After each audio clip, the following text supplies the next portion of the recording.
Si vous vous sentez caché, c'est une bonne nouvelle. Saviez-vous que votre solitude est en fait un protocole de sécurité divine? Découvrez dans cette vidéo les 3 secrets que les élus doivent garder absolument pour protéger leur destinée et éviter les pièges de l'envie. Ce que les autres appellent timidité est en réalité votre armure sacrée. Préparez-vous à comprendre pourquoi votre silence est votre plus grande arme. Likez pour affirmer votre protection divine et abonnez-vous pour décrypter les stratégies du ciel. Mon âme entend cette vérité essentielle. Il y a une raison fondamentale pour laquelle la source ne met pas ses combattants en pleine lumière dès le départ. Ton esprit se sent masqué, protégé, opaque pour certains et incompris par la majorité, c'est le protocole de sécurité divine. Les êtres choisis ne sont pas façonnés sur une scène. Ils sont forgés dans le secret, la prière intense et le silence absolu, durant des cycles où seul le ciel est témoin. Le commun des mortels croit que la puissance est tapageuse, mais les élus comprennent rapidement le silence n'est pas une absence, c'est une cuirasse. Quand l'être suprême te met à part, il t'enveloppe d'une protection. Non par faiblesse, mais parce que ta mission est trop sacrée pour être exposée au bavardage futile et au regard envieux. Il y a ceux qui t'applaudissent en public mais conspirent en privé, ceux qui feignent l'affection mais nourrissent une amertume latente dès que le divin te place au-delà de leur propre orgueil. Alors quelle est la méthode? On t'apprend à te contenir, à sanctuariser ton énergie vitale, à progresser discrètement avec un feu intérieur que seuls les esprits clairvoyants peuvent détecter. Tu te déplaces différemment et c'est une posture à honorer, car dès l'instant où tu annonces tes intentions, tes progrès, tes alliances, tes faveurs, tu donnes à l'adversaire le plan de ta destinée. Écrivez « Mon silence est d'or » dans les commentaires si vous protégez votre mission. Retiens ceci, tout le monde n'est pas autorisé à pénétrer dans ton espace mental. Toute oreille n'est pas digne d'entendre ta révélation. Toute main ne doit pas toucher ce qu'il y a de sacré en toi. Tu n'es pas secrète, tu es sanctuarisée. On ne t'a pas dissimulé pour te punir, mais parce que ta mission est trop conséquente pour être gérée par ceux qui ne sont pas préparés. Aujourd'hui, protège tes échanges célestes. Le langage de l'au-delà n'est pas pour toutes les consciences. Protège tes ressources. L'abondance est sacrée. La pauvreté se proclame en public. Protège tes objectifs. La stratégie avorte lorsqu'elle est divulguée aux esprits mal intentionnés. Protège tes cicatrices. La guérison s'opère dans l'intimité, pas sur la place publique. Protège ton amour. L'intimité s'épanouit dans la discrétion. Elle meurt sous les projecteurs de la validation extérieure. Les forces du mal n'attaquent pas ce dont elles ignorent l'existence. Elles ne sabotent pas ce qu'elles ne voient pas prendre forme et ne peuvent maudire ce qu'elles n'ont pu approcher. Ton mutisme est une discipline. Ta vie privée est ta meilleure défense. Ta période cachée est ton camp d'entraînement. Ta retenue n'est pas de la peur, c'est la sagesse, d'une maturité spirituelle. Lorsque le moment sera venu, l'absolu ne fera pas que te révéler. Il t'assurera une position inébranlable. Jusque-là, avance furtivement, prie sans cesse, grandis en privé et aie foi que le ciel est l'unique témoin dont tu aies besoin. Les bruyants créent du vacarme, les élus génèrent le changement, la formation au combat et l'éveil de l'autorité.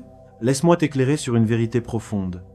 Être choisi ne s'initie pas par la victoire, mais par la confrontation.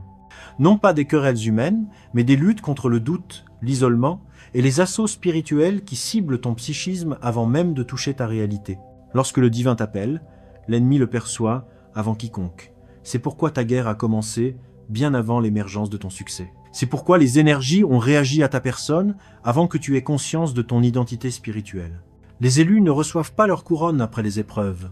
Ils l'ont gagnée dans des lieux secrets où ils ont pleuré et supplié d'abandonner, mais ont tenu bon. Durant ces nuits où ils oscillaient entre la rupture et la foi, ils ont résolument choisi la source. Tes conflits n'étaient pas aléatoires. Ils étaient un entraînement prophétique. Tu ne luttais pas pour survivre. Tu luttais pour ton identité. La guerre spirituelle aiguise l'autorité. La résistance forge l'endurance. Aujourd'hui, tu es là, discret, loin de la quête de validation, mais calme et puissant, car tu as vu les ténèbres perdre pied. Tu as maîtrisé l'art de la patience et du discernement. Tu restes imperturbable face à la provocation, silencieux face au ridicule, posé face à la menace. Ce n'est pas de la pusillanimité, c'est de la maîtrise de soi. L'adversaire ne craint pas ta voix, il craint ta compréhension. Ils redoutent l'instant où tu t'éveilleras à ta véritable nature en Dieu. Il craint le moment où tu réaliseras que le silence est une stratégie et non une faille.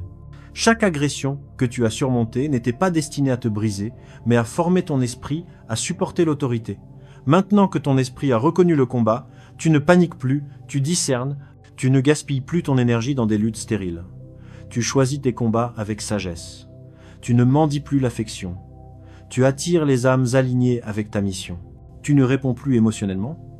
Tu réagis spirituellement, guidé par la sagesse, non par l'ego. Tu ne cherches pas la revanche, tu t'élèves, et lorsque tu as triomphé de ce qui devait te détruire, ta couronne est devenue invisible aux yeux des profanes, mais le plan spirituel te reconnaît. Le destin te repère, le ciel t'appuie, et le monde emboîtera le pas. Reste humble, reste vigilant, maintiens-toi dans l'ombre jusqu'à ce que le ciel donne le signal. Ton silence n'était pas une sanction, c'était la préparation d'un trône qu'ils n'ont jamais vu venir.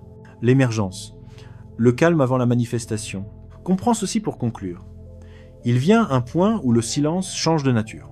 Non parce que tu recherches l'attention, mais parce que le divin s'apprête à te placer là où ta seule présence sera éloquente. Ta phase de discrétion s'achève, non parce que ton apprentissage est terminé, mais parce que ton heure est venue. Tu vas intégrer des cercles où ton esprit parlera avant même que tes lèvres ne s'ouvrent. Tes opportunités vont survenir sans que tu ne les poursuives. Elles seront aspirées par ton appel. La faveur t'entourera comme une armure, donnée par décret, non par mérite.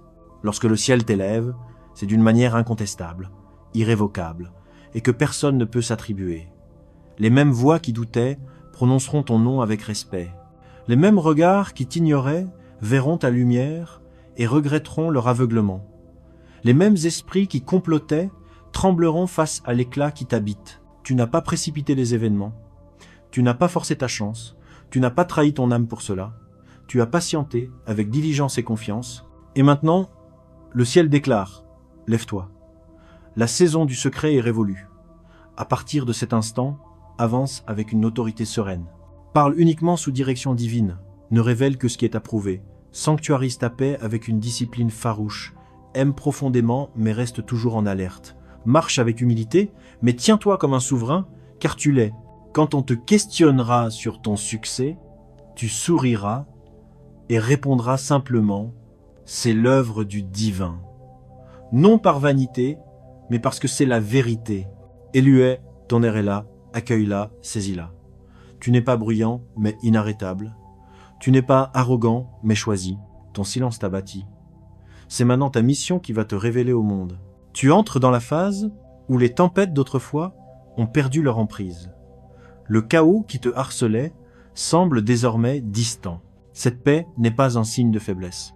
C'est la forme la plus aboutie de la force, la maîtrise intérieure. Le vrai pouvoir ne réside pas dans le fait de se justifier, mais dans la certitude de ton identité et le choix sélectif de tes combats. Ton calme est sacré. C'est ton refuge, ton armure. Tu es devenu une force tranquille, inébranlable, ancrée dans la vérité. Un véritable élu ne cherche pas à dominer le monde. Il cherche à se dominer lui-même. Une fois que tu maîtrises ton univers intérieur, l'extérieur suit. C'est ta période de grandeur silencieuse où ta croissance est plus éloquente que tes paroles. Avance posément. Ta paix est ta force. Tu entres dans un monde où ce qui t'épuisait est désormais hors de portée. Tu souris face à ce qui t'effrayait jadis. L'ancien chapitre exigeait la survie. Celui-ci exige le lâcher-prise, non par résignation, mais par adhésion au flux divin. Tu deviens la personne que le destin attendait. Ton silence est ta concentration. Ton calme est ta puissance. Ta confiance est ta stratégie. Tu t'élèves doucement, puissamment, en parfaite harmonie. L'éclat d'une véritable grandeur croît dans le secret avant de se manifester.